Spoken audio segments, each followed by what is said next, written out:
अऊज़ु बिल्लाहि मिनश्शैतानिर्रजीम बिस्मिल्लाहिर्रहमानिर्रहीम।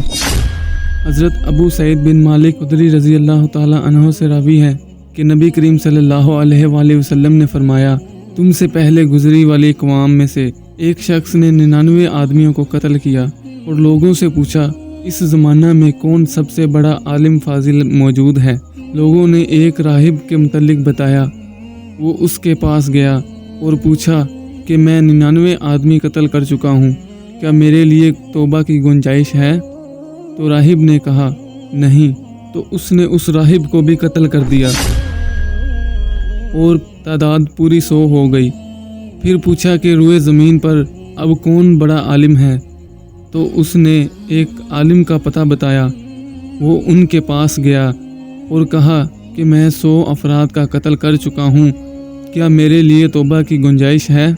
आलिम ने कहा क्यों नहीं, तुम्हारे और तुम्हारी तौबा के दरमियान कोई रुकावट नहीं।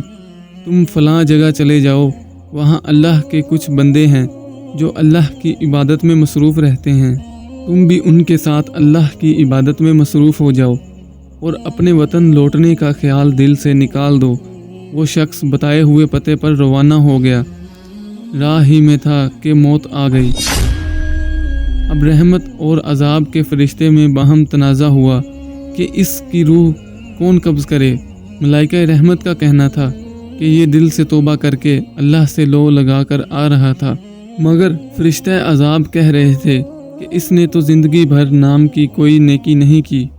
इस तनाज़ा का फ़ैसला करने के लिए एक फ़रिश्ता बसूरत आदमी इनके पास आया, जिसको उन्होंने सालस मान लिया। तो उसने कहा कि ज़मीन की पैमाइश कर लो, जिस ज़मीन के करीब हुआ उसी तरफ इसे शुमार कर लेना। ज़मीन की पैमाइश की गई तो नेक लोगों से उसका फ़ासला करीब निकला, लिहाजा रहमत फ़रिश्ता इसकी रूह ले गया।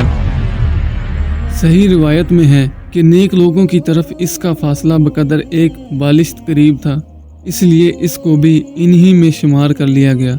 सही की एक और रिवायत में ये भी इजाफ़ा है कि अल्लाह ताला ने ज़मीन अशरार से कहा कि तू दूर हट, और ज़मीन अख्यार को हुक्म दिया कि तू करीब सरक।